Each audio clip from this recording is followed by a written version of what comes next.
आप देख रहे हैं न्यूज नेशन वॉइस। आज के मुख्य खबरों पे एक नजर, जिसमें 306.97 किलोमीटर सड़क और 3 सेतु जनता को समर्पित किया जा रहा है। करें माननीय केशव जी का स्वागत करें।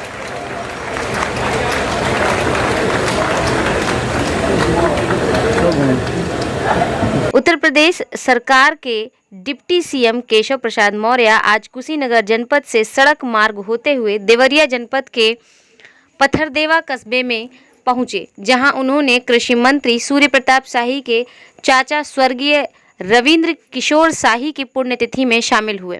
इस दौरान डिप्टी सीएम केशव प्रसाद मौर्य का बीजेपी कार्यकर्ताओं, विधायकों और मंत्रियों ने जोरदार तरीके से स्वागत किया। वहीं केशव प्रसाद मौर्य ने आचार्य नरेंद्र देव इंटरमीडिएट कॉलेज में लगी प्रदर्शनी का भी उद्घाटन किया। इस दौरान डिप्टी सीएम केशव प्रसाद मौर्य ने मंच से जनपद में 187 योजनाओं का शिलान्यास किया।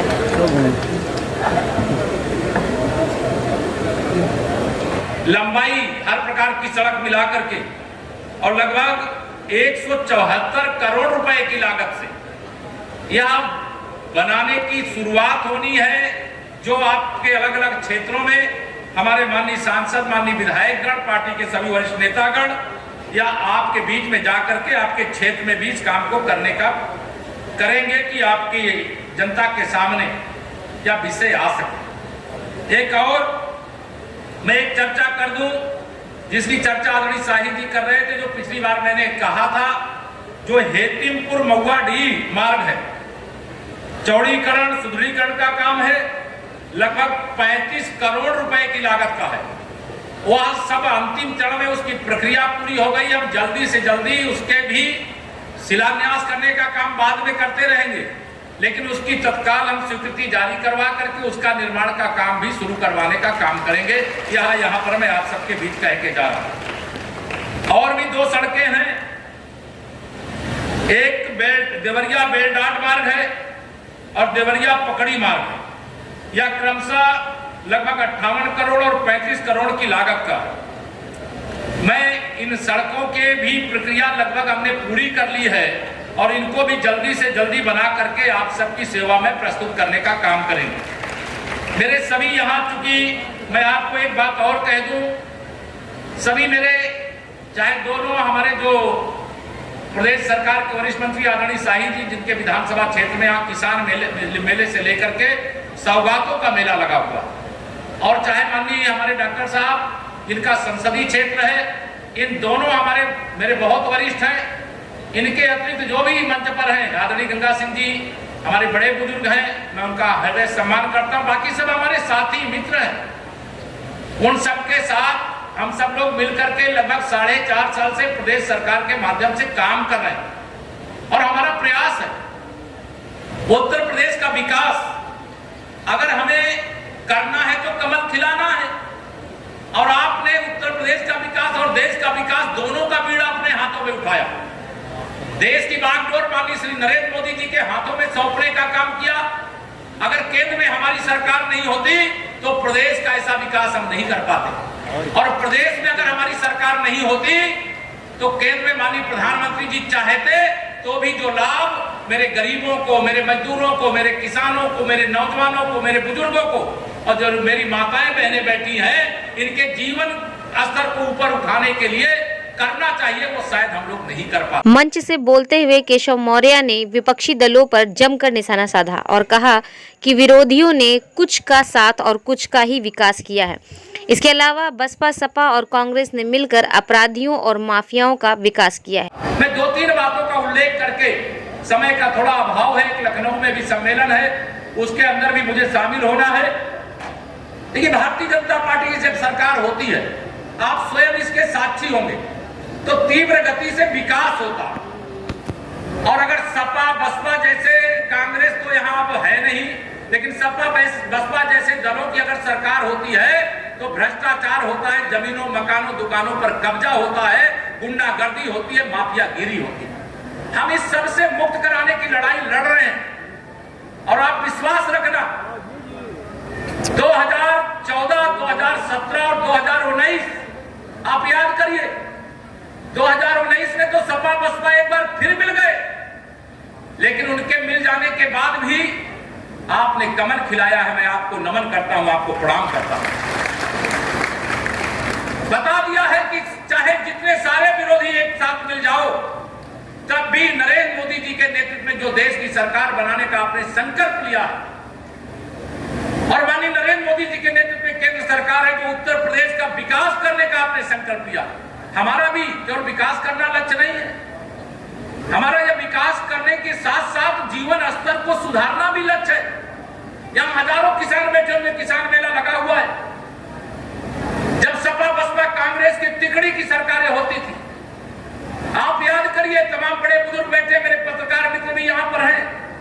देश के प्रधानमंत्री श्री राजीव गांधी जी हुआ करते थे, संसद में खड़े होकर के कहे थे कि हम दिल्ली से अगर 1 रुपया भेजते हैं तो जिसके पास पहुंचना है उसे 15 पैसा पहुंचता था, बाकी 85% ये सपा बसपा कांग्रेस जैसे दलों के दलाल खा जाते थे, भ्रष्टाचारी खा जाते थे, बेईमानी करके खा जाते थे। लेकिन आज हमें आपको इस बात का गर्व होना चाहिए कि जब गरीब माँ बाप का बेटा देश का प्रधानमंत्री बनता है तो गरीब कल्याण की योजनाओं का अंबार लग जाता है।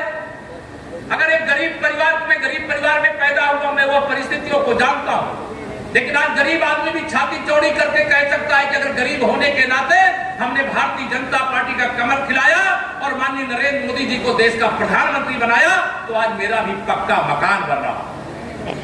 लेकिन प्रदेश में जब से बीजेपी की सरकार आई है तब से भारतीय जनता पार्टी ने सबका साथ सबका विकास के नारे के साथ काम किया है और उत्तर प्रदेश में सुशासन और विकास के रास्ते पर चल रहे हैं। कोई झूठ बोलने की मशीन बन करके झूठ के आधार पर चुनाव को ले जाएगा, जिनके लिए जिन्होंने कुछ नहीं किया उनकी बातें करके वोट मांगने आएगा, लेकिन वो फैसला आपको सुनाना है। आप सबसे मैं अपील करके जा रहा हूं, क्योंकि आप सब ने पार्टी का माननीय नरेंद्र मोदी जी की भी ताकत को बढ़ाने का काम किया है, मेरा भी मान सम्मान बढ़ाने का काम किया है। आप सबसे मेरी अपील है, कभी किसी के बहकावे में आए बगैर हम सरकार के माध्यम से सेवा कर रहे हैं, सरकार में बैठ करके शोषण न करने दे रहे हैं और न करने वाले। हमारे प्रधानमंत्री जी का यही मंत्र है। इसे आप सब 2022 के लिए तैयार हो जाओ। आप सबसे यही निवेदन करके, प्रार्थना करके, कोई किसी का एक दो शिकायत भी होगी, मैं सोमवार को मैं भी लखनऊ में बैठता हूं, बाकी बीच बीच में आप सबके बीच में पूरे प्रदेश के अंदर आता रहता हूं।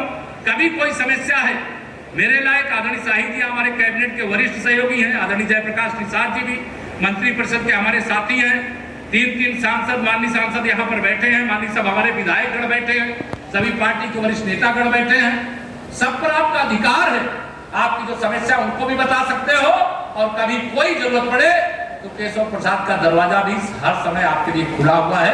आप सब, मुझे भी कोई समस्या, मैं क्योंकि अपने को डिप्टी सीएम बाद में मानता हूं, कार्यकर्ता अपने को पहले मानता हूं। वहीं उन्होंने कहा कि आने वाले विधानसभा चुनाव 2022 में होने वाले हैं, जिसमें भारतीय जनता पार्टी को 300 से अधिक सीटें मिलेंगी, क्योंकि यूपी की जनता के दिलों में केवल बीजेपी है। वहीं कांग्रेस पर निशाना साधते हुए उन्होंने कहा कि प्रदेश की जनता कांग्रेस के नाटक को समझ गई है और अब तो उत्तर प्रदेश में कांग्रेस खत्म ही समझिए। नदीम खान की रिपोर्ट। जो विरोधी टकटकी लगाए खड़े हैं, उनको लगता है फिर गुंडागर्दी करने वालों की सरकार वापस आएगी। मैं आपको भरोसे के साथ देवरिया की धरती, देवरावा बाबा की धरती है, यहाँ कह करके जा रहा हूं, भगवान तथागत की धरती है, यहाँ कह करके जा रहा हूं। 2022 में भी आप सभी के आशीर्वाद से उत्तर प्रदेश में 300 से अधिक सीटें भारतीय जनता पार्टी जीतने जा रही है। एक बार फिर से उत्तर प्रदेश में भारतीय जनता पार्टी उत्तर प्रदेश को सर्वोत्तम प्रदेश बनाने वाली भारतीय जनता पार्टी की सरकार बनने जा रही है। जो जातिवाद करते हैं, जो गुंडागर्दी करते हैं, जो भ्रष्टाचार करते हैं, ये तिकड़ी अब इसको उखाड़ फेंकने का आपने तो जब सपा बसपा एक होकर के लड़े तब भी आपने इनको हरा करके और आदरणीय डॉक्टर साहब को यहां से लोकसभा में भेज करके बता दिया कि आप चाहे जितने एक होना हो एक हो जाओ, अब हमें तोड़ नहीं सकते।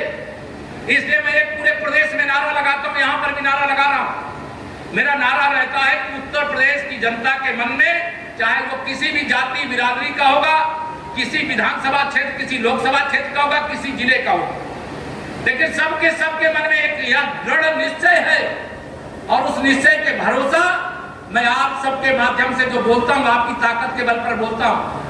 और ये ध्यान रखना, जो मैं बोल रहा हूं उसको देवरिया के अंदर पूरा करने का काम यहां जो बैठे हैं उन सबको करना है। मेरा नारा रहता है 100 में से 60% वोट हमारा है, 40% वोटों में बंटवारा है और बंटवारे में भी हमारा है, क्योंकि हमने सबका साथ सबका विकास किया है। और जो विरोधी है उन्होंने कुछ का साथ, कुछ का विकास किया है, कुछ का साथ अपराधियों का विकास किया है, माफियाओं का विकास किया है, भ्रष्टाचारियों का विकास किया है। लेकिन भारतीय जनता पार्टी की सरकार है, आदरणीय योगी आदित्यनाथ जी हमारे मुख्यमंत्री हैं। हम आदरणीय योगी जी की अगुवाई में उत्तर प्रदेश के अंदर, आप पूरी ईमानदारी से बताना, कुछ सड़कें मैं मानता हूं नहीं बनी होंगी, लेकिन पूरी ईमानदारी से बताना 2017 के पहले और 2017 के बाद, 2014 के पहले और 2014 के बाद, केंद्र और प्रदेश में भाजपा की सरकार आने से पहले और सरकार आने के बाद स्थिति बदली है कि नहीं बदली? बताइए आप, बदली है कि नहीं बदली? दोनों हाथ उठाकर ऊपर बताइए, बदली है कि नहीं बदली? हमने ईमानदारी के साथ सेवा करने का संकल्प लिया। हमारी कोई पार्टी परिवारवादी पार्टी नहीं है, हमारी पार्टी सबकी पार्टी है, विश्व की सबसे बड़ी पार्टी है, प्रदेश की सबसे बड़ी पार्टी है। कोई कल्पना नहीं करता था कि 2014 में 73 सांसद जीत सभी लोग अपने आपने ध्यान से नहीं सुना होगा, उन्होंने कहा होगा रॉबर्ट वाड्रा के खिलाफ मुकदमा दर्ज है। मैंने कहा जो जमीनों के घोटाले करने वाले हैं वह ऐसी बातें करते हैं तो वह शोभा नहीं देता। मुझे पूरा विश्वास है कि प्रदेश की और देश की जनता कांग्रेस के इस नाटक को समझ रही है। उत्तर प्रदेश में कोई दुखद घटना हुई, उस दुख से हमारे दल और हमारी सरकार सब दुखी हैं, उसके प्रति संवेदना जाहिर किए हैं। लेकिन अगर उत्तर प्रदेश के अलावा कांग्रेस शासित राज्यों में कहीं कुछ हुआ होगा तो ना कांग्रेस उस पर कुछ बोलती है ना विपक्ष उस पर कुछ बोलता है। ये नोएडा में कब तक किसान बैठे रहेंगे? नहीं, जो कहीं कोई गड़बड़ होगा उसकी जांच करा के कार्रवाई करें। हमारे सब छोटे बड़े दल सब जो अधिक हमारे साथ आएंगे वो हमारे साथ है। नहीं, 100 में 60% वोट हमारा, 40% में बंटवारे में भी हमारा। बस ये किसान कब तक बैठे रहेंगे? किसान कब तक बैठे रहेंगे? ये तो किसान जो बैठाए हुए वो जाने, सपा बसपा कांग्रेस से पूछिए।